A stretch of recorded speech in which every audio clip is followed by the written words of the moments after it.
Welcome back to another episode of the 2 Dates and a Dash podcast. I'm your host, Matt Cubbler. And on today's episode, I interview RJ Sterling, an employee at one of the largest maximum security prisons in the country and the founder of Get Free and Stay Free. Now sit back and relax and enjoy this episode of the 2 Dates and a Dash podcast.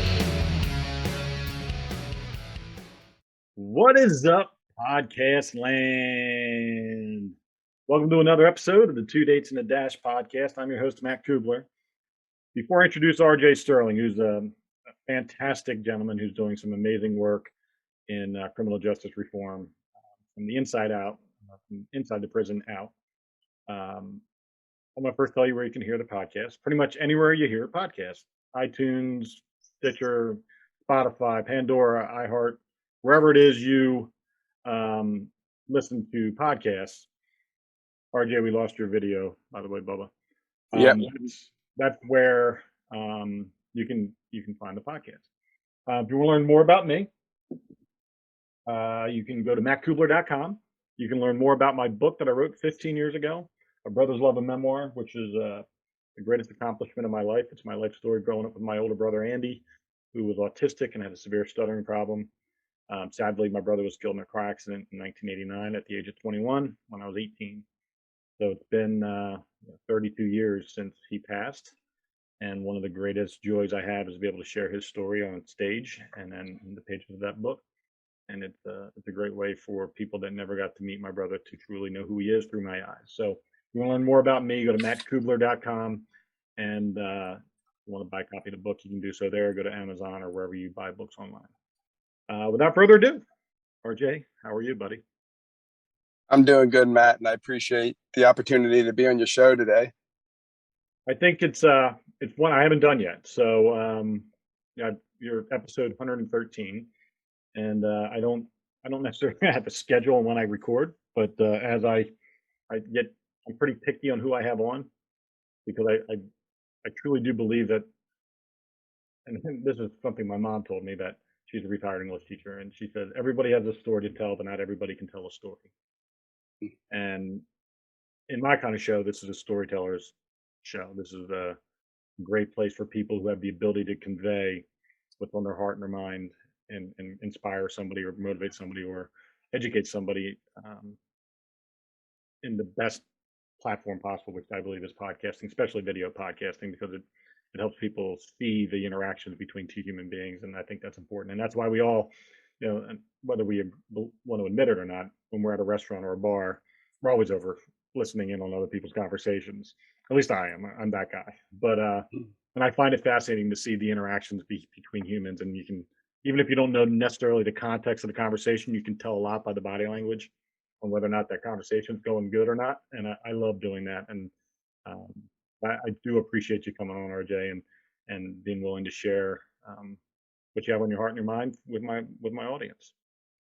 Sounds good, Matt. So yeah, I'm RJ Sterling. I work in one of the largest maximum security prisons in the United States, in the northeast part of the United States.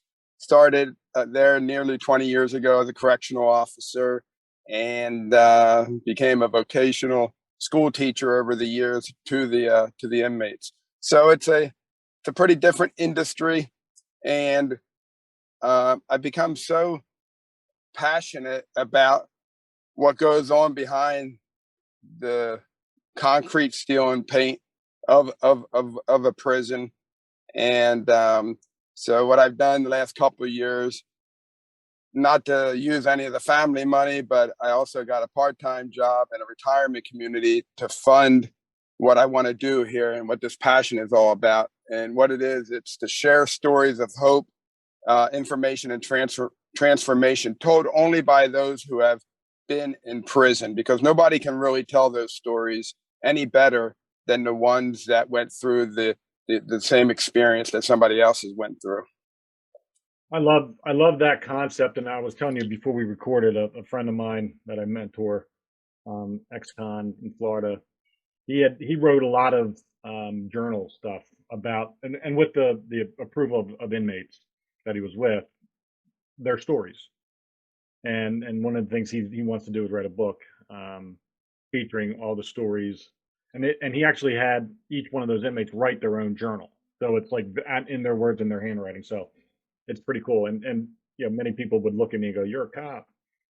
Why do you care about what happens with inmates?" I'm also a human.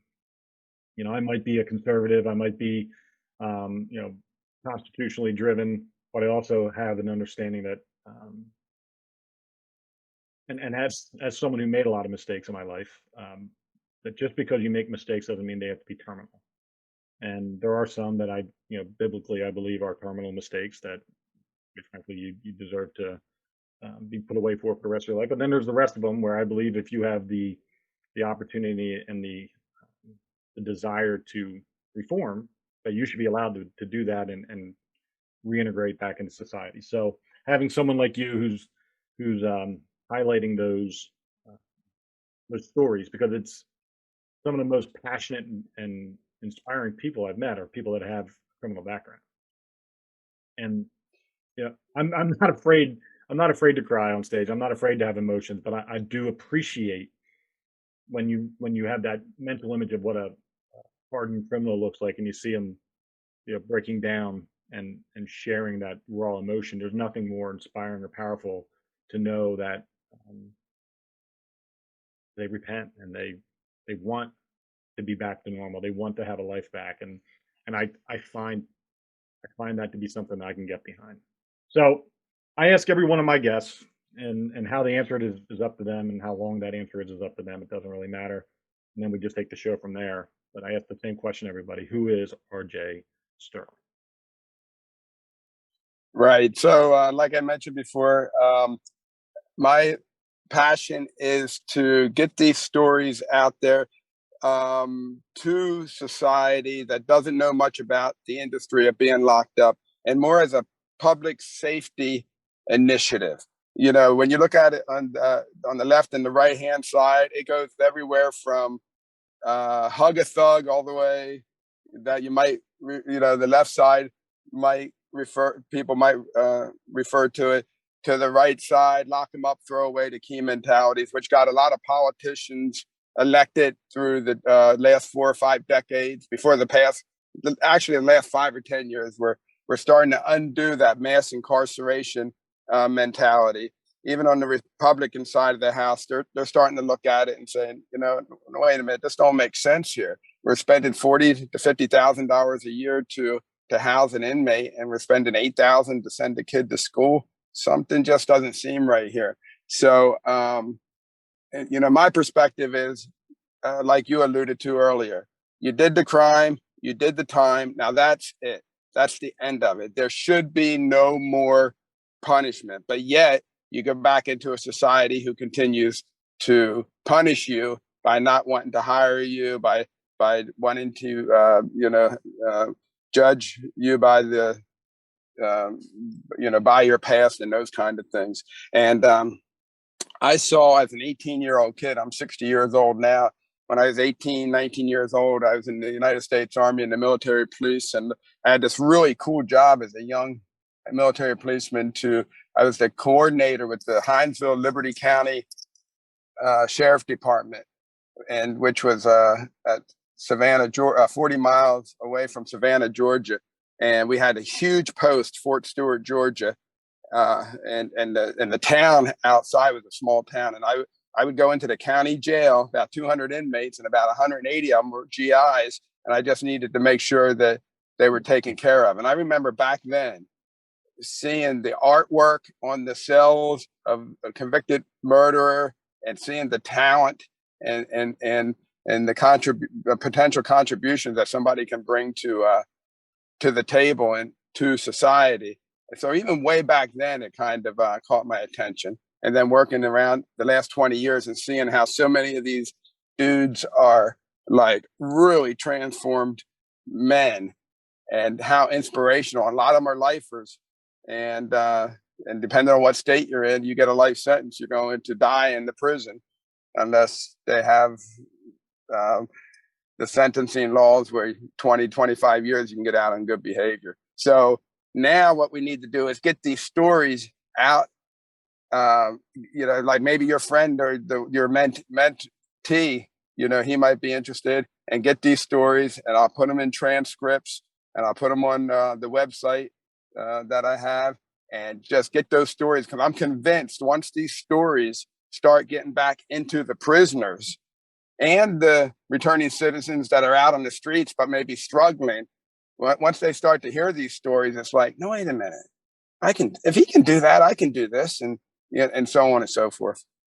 I think there's a lot of misconceptions and a lot of and with everything and with our entire society when it comes to um, if you don't personally know, if you don't personally have an experience, if you haven't been touched in your family or in your friendships with other people by any one of a plethora of different topics, you get your information from the internet, from Facebook, from movies, TV, music, whatever.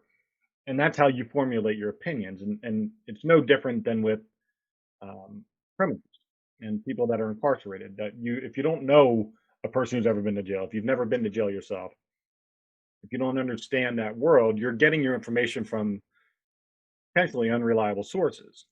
Right. And I'm a firm believer of getting the truth and getting the facts, and that those things are not interpretive, right? They're pretty black and white to me. And when you're getting information from unreliable sources, but yet formulating an opinion as if it's fact or truth, that's when that disconnect happens.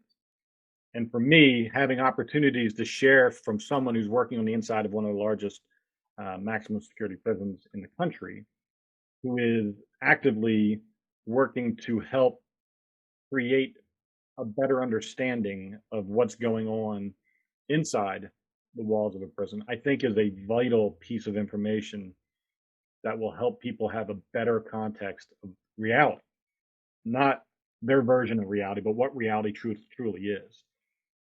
And that when somebody gets out of prison, and I've been a cop 28 years, I've put a lot of people in prison, but I've also kept a lot of people out of prison, and I've also maintained relationships with people that went to prison and got out, and worked with them to try to make sure they never repeated this process again. And I think that's an important part that gets overlooked and is not appreciated by many people because they don't know it's occurring. Um, but I think there's a value to all trauma, and if you commit a crime and go to jail, that's a trauma upon you. Not only the crime itself and maybe the people you impacted from your crime, but then the trauma that occurs to you having made that bad choice of that error that you now are experiencing. So I think helping people have a perspective, a more broader perspective of the overall criminal justice system and the penal system is vital. Exactly. Yeah. And once more people realize that in society, just about everybody is a stakeholder. Whether it's um, the prisoner himself, of course, his loved ones, and his people on the street, but everybody's a stakeholder. So, one ex-offender, returning citizen, described it one time. It was really powerful. He said it's like a ship or a boat, and the whole country is, the whole society, our neighborhoods is in this ship, and the ship is leaking. And the boat's going to sink. And so what's people going to do to try to figure out how to fix that leak, and or else the whole society goes down. And that's pretty much where I'm at with all this. I've done things in my life that I could have been in prison for, perhaps, and I didn't go that route. But it's still not my job to judge what anybody's in there for. And so that's where we're at. So I live it out pretty good in my daily life when I interact with the men. I have very good interactions with them. I'm pretty well known and well respected by staff and inmates. And then now I just have this burning passion to get it into to get it to wake up society a little bit more about it and say, hey, look what's going on over here. Maybe we can do something here. Because the Department of Justice tells us that every week of the year, over 10,000 prisoners are released from jails across the United States into our neighborhoods every single week of the year. And a lot of these men, a lot of these fellows, they have become so passionate that they want to go back and take their neighborhoods back, because a lot of them, the culture in the inner cities, urban areas is, you're not a man until you do life, meaning you take somebody's life and then you get a life sentence. And, they had no mentors, none of that kind of thing. And, but now it's like they're so changed. And we hear, we keep hearing reports month after month, year after year, that up to 2/3 of those who are released go back to prison within 3 years. So most people want to study the negativity of things. They want, in this case, oh yeah, the 2/3 are going back because this is effed up and that's messed up, and everybody's blaming each other. And I teach the men too. I share with the men, look, society has to step up to the plate, and you got to step up to the plate. Both sides got to step up to the plate. We can't have any of this enablement and entitlement carrying on. We got to do this together, and when we do it together, and then we can make some progress. And I've seen many examples of that exactly happening. I think the boat analogy, the ship analogy was great, and I'll take it one step further. When you think about it, the whole, whether it's community, state, the world is in this boat. What I found in many aspects of my life is, rather than addressing where the leak is and fixing the leak so everybody can stay on the boat, we end up saying, okay, let's lighten the load so that the boat doesn't sink as fast. So we throw people away. We throw the unwanted, the undesirables away in order to prolong the floating of this leaking, sinking ship. And that's a microcosm for our world, where we have a lot of selfishness and hubris and ego that is permeating our world. And we got to get back to where the central focus of our life is, love and respect and caring. And I'm just as guilty as anyone else of having a little bit of a calloused heart because of the things I've done and seen in my career. But I can always identify a moment to have empathy. Like, I always am able to pick out those moments when I'm faced with it, where I go, man, this is one of those moments where someone needs a hug, or needs someone to stand up for them, or needs someone to be their advocate, or whatever the case might be. And I think we've gotten into such a rut of me first, non caring about anyone else until we're cared for mindset, that it's really blinded us as a society from seeing potential right in front of us. And the young man I was talking about earlier that I'm mentoring, his passion for wanting, not only wanting to have success in his life again after having spent 10 years in federal prison, but then also wanting to make sure that he does something positive to help those that are just like him have an opportunity, or not have to struggle as much when they get out, to find that those pathways for success. And one of the biggest things that he told me is that the hardest part outside of getting a job is finding a place to live. That there are so many hurdles in renting an apartment or getting a mortgage, that you may have a great job when you get out. It doesn't matter if you're a white collar crime, or a drug addict, drug dealing offender. When you have that felon after your name, there's a stigma that you just can't get past in many states. And Florida, where he's at, just passed a fair housing bill. It means they can't limit renting to ex-cons, which I think is great. Now, mind you, there are always cautions that have to be taken, because you never know someone's proclivity, and not everybody that gets out has the same passion and desire to reintegrate into society and be a producer in a good member of society. I get that, but there has to be a mechanism for those that do want that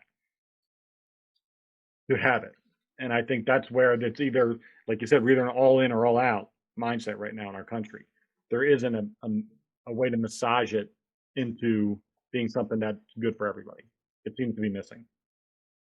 Right. And so the housing problem, that is one of the top two resources that ex-offenders have to face when they get out. So in other words, I've done many surveys over the years. Just about every one of my classes for a few years straight, I had this little survey. What do you need the most when you get outside? Here's 10 things. Put a 1 for the most important, a 2 for the second most important, so on and so forth down. And then there's an other at the bottom if you have another. And the top two every single time is housing and employment. And the fair chance programs, the more and more states are putting laws on the books to help that out. Sometimes it's done just to appease, the other side, and then they strengthen them as time goes on. But you hit the nail on the head with that housing situation is one of the most difficult ones. So if we were in society, we haven't had much exposure to this concept or this industry, that would be one of the things that people can think about. Like you say, though, it's not, things go wrong, things go bad. Somebody might have took a chance on a person, but it's still an issue or a problem that we got to work on, where we try to get this these 1/3, get it the other way around. Maybe 1/3's coming back instead of 2/3, and instead of focusing on what all went wrong with everything on the 2/3, my determination is I'm going to listen to the 1/3 who made it. I want to hear their stories. I want their stories to go outside. And I teach the guys all the time to not rely on society or government to fix their problems. They're like, sometimes these guys get so excited because a politician's going to come in for their photo op, and they just think this is the greatest thing in the world. And very rare do they ever come back. And it's like, we got to figure this out ourselves in the trenches, how we're going to take, our neighborhoods and build them up and build some type of model. In fact, I have an idea how to go about that. When I start my podcast in a few weeks, when I start speaking to men, I'm going to challenge them to bring to the table, if they were to, because a lot of them work on problems for their community. If they were to get funding of $100,000 or $250,000, and you put it into one zip code, what would you do with that money? You're not going to get any more after that. You got to figure out how to bring more money in yourself. You'll get a lending hand at the beginning, but how are you? And they've had a lot of good ideas over the years. So if that's going to be one of the things that I'm going to try to work with the guys on, especially after I retire from corrections. Well, I'm curious. I always want to know, like, for most people, when they find a passion like you have, there was a catalyst. Something happened that spurred this passion inside of them. What was yours? What got you, first of all, at the age of probably 40, getting into corrections, and then B, this passion that you now have for helping these men and sharing their stories and being an active component in their success? Where did that start?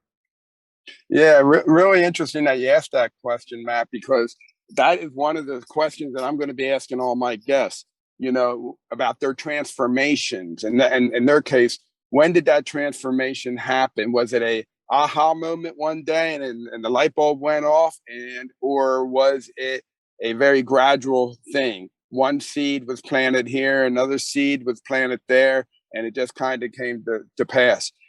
In my case, I think it was this scenario right here. My wife and I adopted a beautiful little black girl. She's 19 now, and she was in the foster system, and she came on our doorsteps when she was 5 years old. And she was in the arms of the social worker. She was 28 pounds, I think. And long story short, on that, this girl turned out to be such a beautiful girl. Her biological mother was a crack cocaine addict for the first 3 months. Then they locked mother up in the county jail for the following 6 months.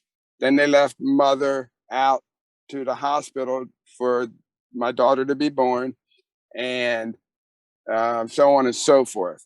And it was within that whole experience that with that I began to about the same time, the last 20 years that's been happening, and then watching so many of these guys who have attitudes that are so incredibly positive, um, and just I'm just attracted to positive people and positive stories, and especially those who have the worst um, hand dealt to them, and then they come out and it's like they inspire the heck out of me.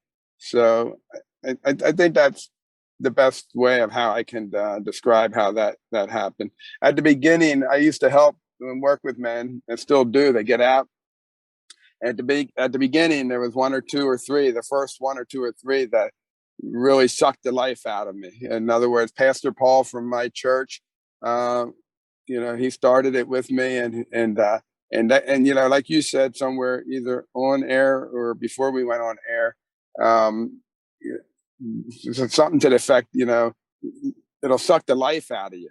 And and and, and but I've worked with about 20 men over the years outside of the prison setting, and luckily I learned how to pick the right ones, because I'm only a human being, and if I get the life sucked out of me, and you steal and rob from me, or you just, I'm only a human. I only have so much energy that I can give out. But if I'm lucky enough to pick out the right ones, now that's good for me. And on a biblical level, but I don't see, that's not good neither. We need the warriors out there that can take the most troubled ones. It's easy to love.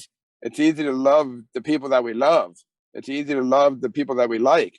The challenge is, trying to like the ones that, and you know what? To give myself credit, I have one right now that I'm working with in the prison that I had a real rough road with about a year ago, right before the pandemic, and now our paths have crossed again.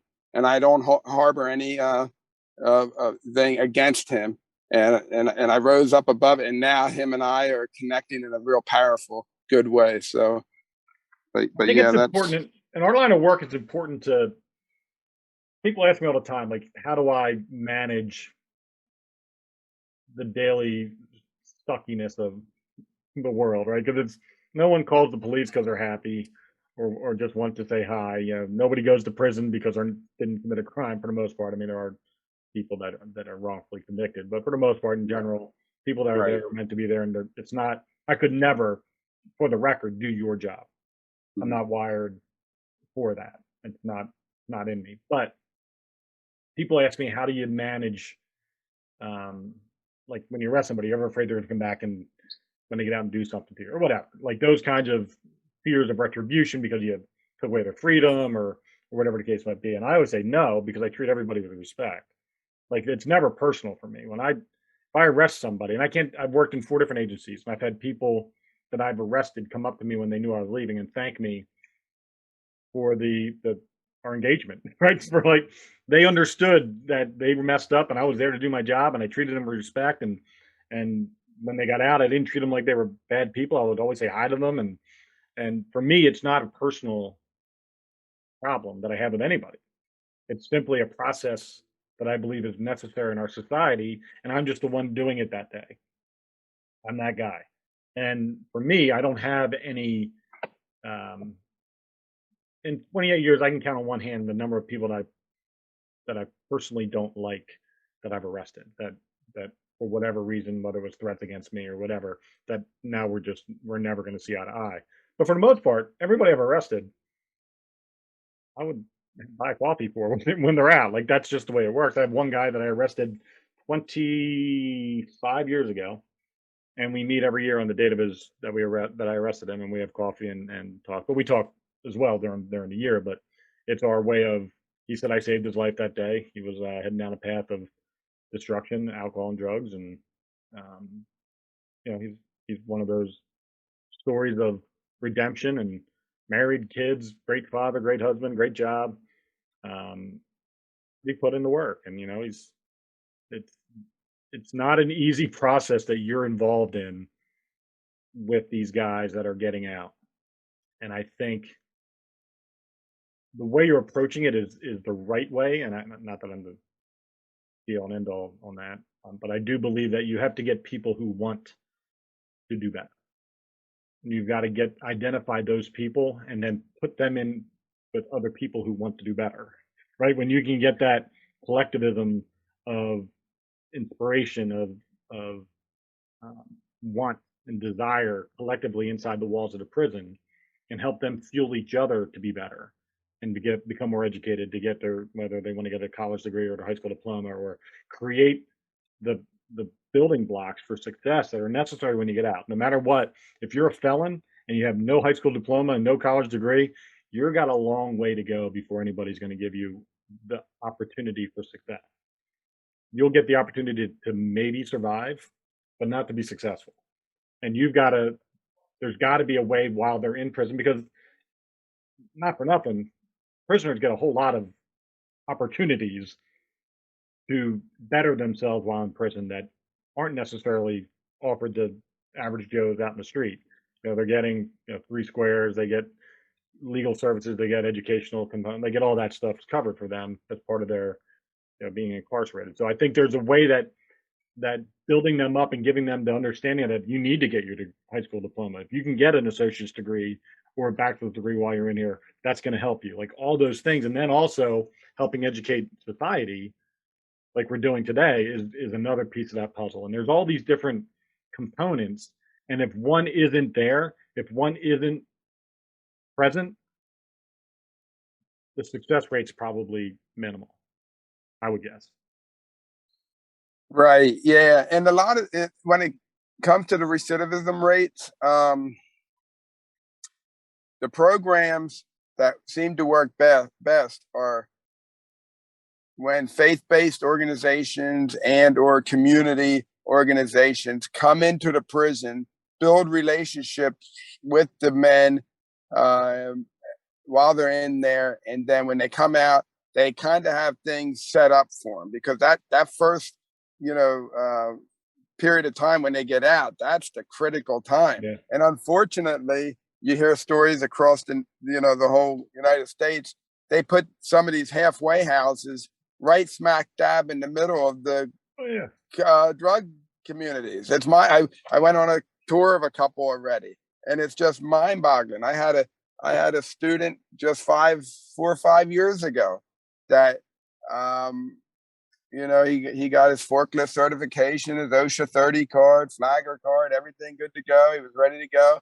His struggle, his demon was the drugs, and they found him dead in his halfway house bed. Right outside. He got the drugs right outside. So, you know, but but yeah. So it's That's it's That's tough. I mean, and you're right. I actually, where I bought my first house was in a town I grew up in, which is a very urban, um, rough town just outside of Philly. And at the end of my street, which is one block from where all the drug areas were, they put a halfway house.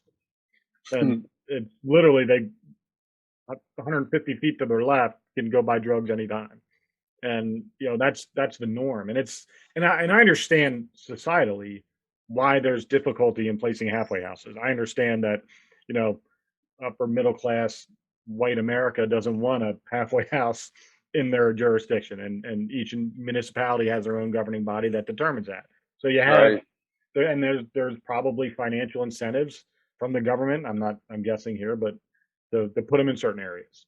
right, So I mean, there's the depth of the cause of why we have this problem is so disgustingly deep and murky. You're never going to completely solve the problem.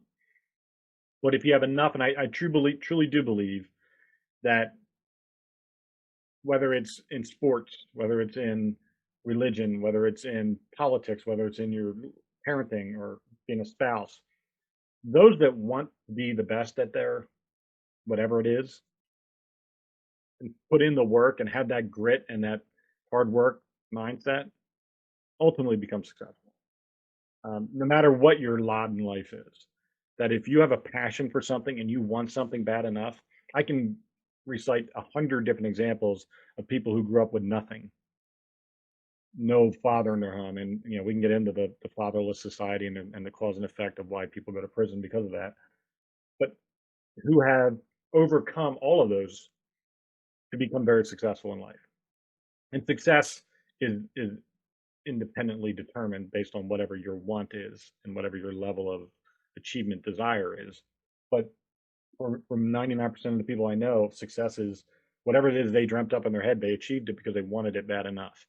And I don't know if you can see the jerseys behind me. I have Tim Tebow's jerseys behind me. I was his bodyguard for 5 years. And he Hmm. is well known for going into prisons and pastoring to prisoners. And one of the greatest things I ever saw was him being compassionate to people who may not have felt worthy of compassion. And I think when you can create a connection, whether it's through faith or whether it's through um, the willingness to understand somebody's lot in life and how they got there and hear their story, trust can be built. And once you have trust, then you have accountability because you trust in one another to hold each other accountable, and you're not offended when somebody says, "Hey, you're dropping the ball, or you're not giving enough," or whatever the case might be. And I think a big part of what I see in convicts being released is that they don't trust, and they don't have anybody they can go to outside of their original circle of people that got them into the position they're in and went to prison. That there's not anybody out there that they truly believe wants for them to be as successful, if not more, than they want it for themselves. Right. And you have to change that dynamic. And I think what you're doing is doing that. Yeah, there's a lot more resources available for the men and women who go to the big cities, the smaller towns and counties. It's a little bit it's more difficult to find help. But but then again, the big cities are the ones that the vast majority of the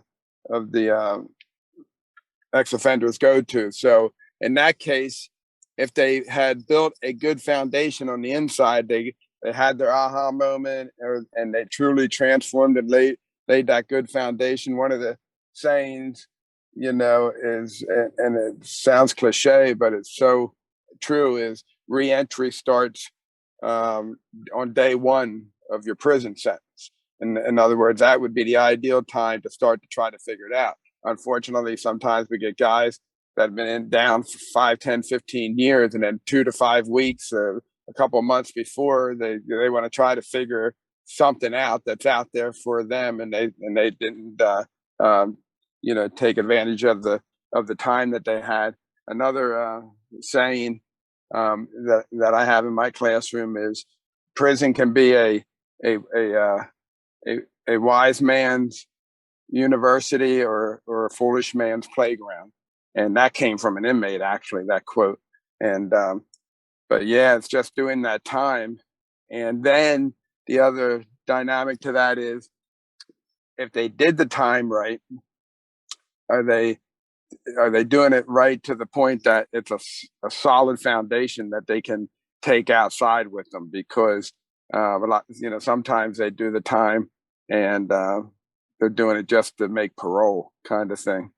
But that, again, that goes back on the person. They have to make that decision, whether they're ready to really change their lives or not. I, you know, I good and evil. I'm a simple person, and the hatred and the diversity and racial, social problems that we have in America is not unlike any other good and evil thing in the world, going back thousands of years. And it's just, I tell the guys, look, it's, in our minds. And I believe it's spiritual battles. I don't talk too much about my, this end of it, except to say that, there's spiritual battles going on here, and we look at the white man or look at the black man will look at the white man, and the Muslim and the Christian, or you're looking at somebody, you looked at me the wrong way. And it's like, the guy didn't even look at me the wrong way. The guy was thinking about something else, So the bottom line is they have to choose, what do they want to do, good or evil, without complicating it, and then just try to go down that path every day. Not that they're going to be perfect, not that they're going to do it right all the time. We're going to continue to slip and fall, but then you get up and you decide what is it good or evil. You're holding the door open for the other guy, or you letting the door slam in his face. Those kind of things. I love the simplicity of that. I'm not gonna lie. I'm a pretty linear, simple guy. I don't have a whole lot of moving parts to me. It's not rocket science what makes me work. So I love Right. simplicity, and I think when we especially as leaders, I consider you a leader because you're in a position of authority and you're doing things the right way, and you're trying to set an example for not only your colleagues to follow, but also the inmates to respect. With that leadership quality and that desire to be um, thought of as an expert or whatever, that comes sometimes the inclination to muddy things up with superfluous nonsense, right? To make it Hmm. seem more difficult to get to where you got to than simply just doing the right things every day and being a good human being and choosing good over evil. Like, I mean, that's really what life comes down to is art. And I always say, don't be a dick. Like, that's my listen. You have a choice every day. You can be a dick or not be a dick, and just don't be a dick. Right. So, like, when you make it that simple, when you wake up every day and your desire is to not be a dick, you can pretty much guarantee that by the end of that day, something positive is going to come out of your life. And I think we muddy the water with trying to make life and the process of living it seem such like a PhD level course, and it's just not. It's Right. it's just not. And I think what Yeah. doing that with the way you're doing it, I think is just because it you there's I'm sure, and I don't know this for a fact from a bunch of interviews, but I can tell you, I'm sure every inmate that gets out of prison has a mixture of excitement and death, death fear, right? Yep. That's Yep. boiling inside of them the minute they walk out those gates. That they're like, "Oh shit, I'm out. Fuck, I'm out." Right? Like, what do I do now? Yeah, you hit the nail on the head. Excitement and fear, and boy, the fear side of it is it, it's big time. It is really big time, and that's one of the things that when I start having my ex-offender returning citizen guests on the show, as they're sharing the story at the end of segment, I'm gonna tell them, look, talk to the men inside, talk to them. How can they, what should they, what can they do? What There's a list of things that got the men in jail to begin with, and one of them is that's on near the top of the list is anger. Anger. A lot of times it's because they didn't have a dad around, and or some type of anger. Well, the thing is, then we got to figure out how to deal with that anger, one way or the other. And there's a lot of stuff going on that the resources, if they're not there by the criminal justice system, but unfortunately the system, you know, is part of the problem. That they're not really helping out a lot of times, but so that's why I always encourage them to uh, iron sharpens iron with each other, who are in the same boat together, and try to figure it out that way. Again, don't look to society to give them the handouts and to figure out how they're going to figure their path forward. There's got to be a process, or maybe there is, and I just don't know about it. But like the value of a like mentorship from experience is invaluable. Like if you can mentor somebody from a place of knowledge and experience, so much better than I know a lot of people that mentor people and they mentor them on life, but they're speaking from the ethereal level of life, something they read in a book or a textbook or psychology book or whatever, and they're giving these platitudes that probably are true, but they're not coming from a place of like the follow-up question of, well, how do you know that they're going to be blank, right? There's not going to be an answer to that. And if you're not coming from a place of experience, it's very difficult to mentor people who are potentially going to be like you or potentially have the inclination to go down the same pathway, the pathway that you did towards getting yourself into prison. And I think a mentorship program, whether it's, yeah, I would venture to guess it would be very difficult for an ex-con and immediately to start his own mentoring program, but an existing mentoring program that is, you know, government funded or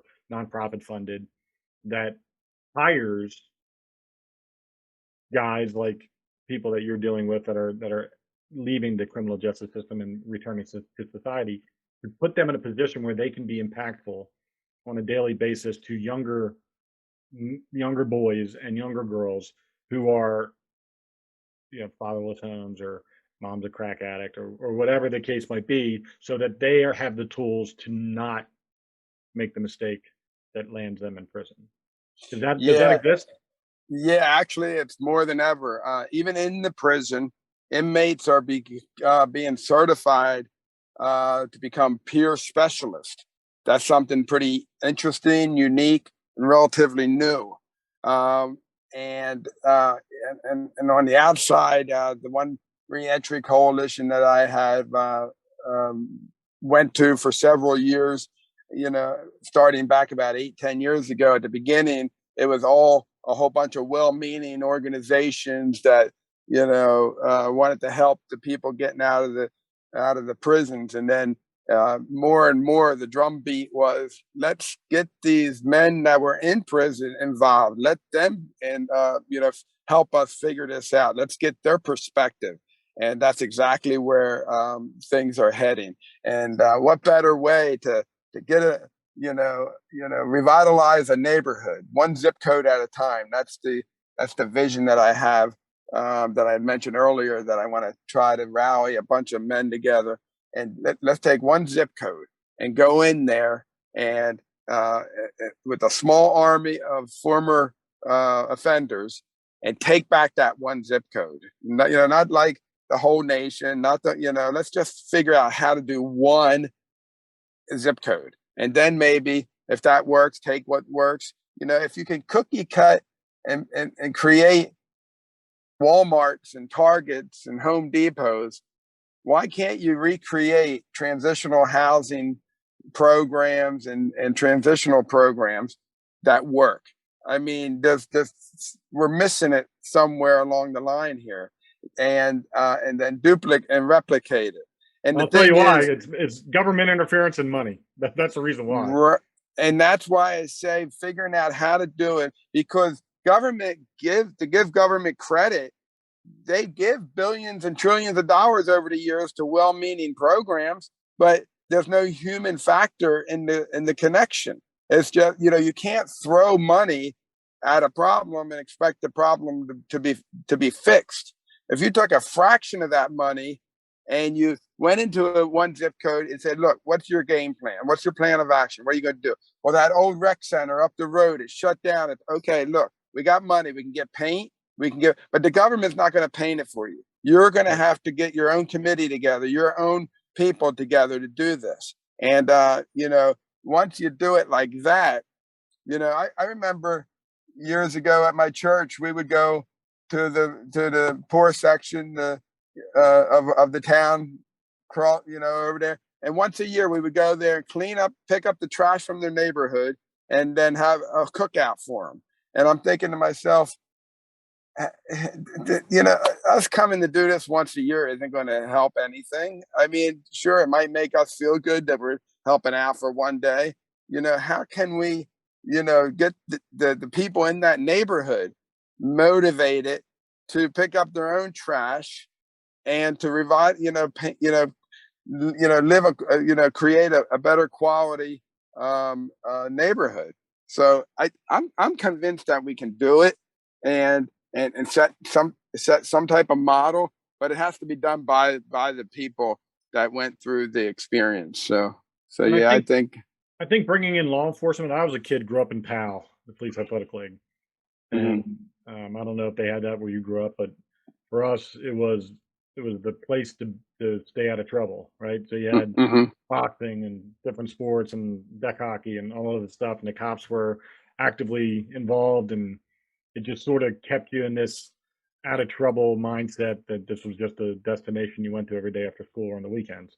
mm-hmm. They almost all closed. Now PAL is simply just it's a title, but it's not a physical location anymore because cities didn't want to fund it anymore, and you know, budgets for police departments are like, we don't have the money to pay cops to go do that, or cops are no longer volunteering their time because they have other things going on, or whatever the case might be. It Mm-hmm. sort of became a passing, fleeting thing. And I've worked real hard trying to figure out how to help my um, on my my own community that I grew up in, which is very urban and probably 60% black. How to Mm-hmm. help them recreate this trust between the community, the police department, and create programs, whether it's tutoring or mentoring or whatever the case might be. And it's just very difficult to do that without having the necessary financial backing to accomplish those things. Everything takes money, um, Right. and I think the greatest thing that you can do is use your resources that you've already created over these last 5, 10 years of doing this, and there's enough success that you have, I think, in your programs that you then can then attract those nonprofit donors to create those environments where you have a safe place for kids to go, and a safe place for mentorships where ex offenders are now going every day and giving back to their communities and helping stop the cycle of negativity in their own communities. Yeah, along that line of funding, because it is so important in the grand scheme of things, you don't need the huge money that, if you can um, be more creative and cautious and accountable to it. But like you say, at the same time, you really need that money. But I remember reading something. I don't know if you know anything about it. Social impact bonds. I think another country was having a lot of success with it, and I lost track of it the last few years. And basically, if the community comes up with a workable plan where they're changing things, and then the government will come in and give X amount of dollars. I don't know if It are you does, yeah. familiar with I've that? heard. I don't know if in Pennsylvania if it's called that, but I have heard. Essentially, it's government helping what would be a nonprofit platform by saying, okay, you're organizing, community organizing, and we'll back you if the plan works. I don't know necessarily whether or not that still is active in my area as it is in maybe other areas, but it's uh it's certainly worthy of exploring. I'm sure of that. Right. Well, listen, brother, I know you're pressed for time. You got other things going on. I truly, truly, truly do appreciate you and what you're doing um, to help not only ex offenders reintegrate back into society, but also helping society understand the value of someone who did their time and where they can have value in their community in helping to stop the process, the negative cycle of young, usually impoverished males and females heading down the same path as the person who's there trying to help them. Yeah. In fact, I appreciate the opportunity to speak with you, Matt, and I look forward to actually talking to you off air. And it sounds like we have a lot of similarities in the way that we think, and our heart's desires of how life could be and should be for our neighbors and stuff like that. And if you don't mind, I'll reach back out to you and pick up the conversation, and then share things from there as well. I'd love to be a support for you and whatever it is you're doing. Hang tight, don't go anywhere. I'm going to close out the show. First of all, everybody, thank you for watching and listening to this episode of the Two Dates and a Dash podcast. Um, Can you do me a favor, RJ, and let me know what the website is that everybody can go visit? Yeah, www.getfreeandstayfree.com. Perfect. The word and should be in there. So instead of get free, stay free, it's getfreeandstayfree.com. Perfect. I'll make sure that's in the show notes so everybody knows where to reach you. If you want to help RJ, please reach out to him through his website. Um, I am thankful to have people like RJ on and to share these kinds of stories because it's not necessarily one that's on the forefront of everybody's minds, but probably should be. There's probably more re-entering ex-offenders than you probably know about in your own community, and it'd be very important for us to be able to figure out how to utilize their knowledge and their experience to help stop the progression of young people finding their way into prison. So thank you again, RJ, for being on the show. Everybody, once again, if you want to do me a favor, go to my YouTube channel, Matt Cubbler, subscribe and hit that notification bell. Go to mattcubbler.com to learn more about me and my book, A Brother's Love, a Memoir. And make sure you hit the automatic download on whatever audio podcast platform you listen on so that you get the latest episodes automatically download to your platform. All right, everybody, God bless. Take care and go out and be kind to one another.